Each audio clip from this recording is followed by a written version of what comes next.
L'entreprise de demain sera une entreprise qui aura relevé le défi de la transition énergétique parce que les coûts d'énergie vont faire qu'augmenter.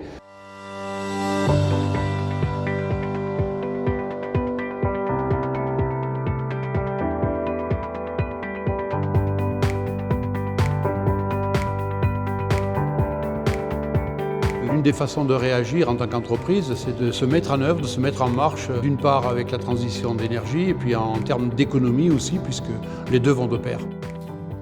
On a fait 2 diagnostics énergétiques justement pour savoir où on se positionne dans cette démarche d'économie d'énergie et le potentiel qu'on a d'améliorer cette efficacité énergétique à l'entreprise. Les énergies renouvelables doivent être au cœur de notre entreprise, compte tenu de l'évolution des coûts, mais aussi compte tenu du défi climatique que nous avons à relever.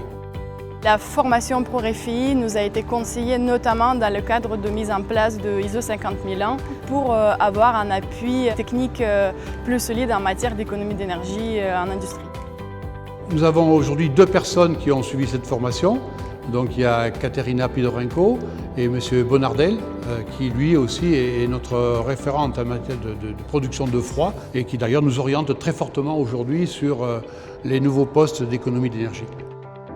Nous avons beaucoup d'actions également qui sont en train d'être mises en place ou être planifiées pour les années à venir en matière d'économie d'énergie, notamment le remplacement d'une station froid par une station froid plus performante, la récupération totale de chaleur, la suppression totale de gaz, l'installation des panneaux thermodynamiques et à moyen terme l'autoconsommation grâce à l'énergie solaire.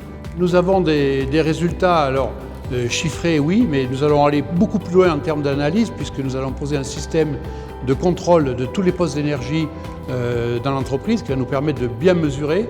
Mais aujourd'hui, je peux annoncer que depuis 4 ans que nous travaillons sur le sujet, j'ai la même note d'énergie et j'ai augmenté de 40% ma production.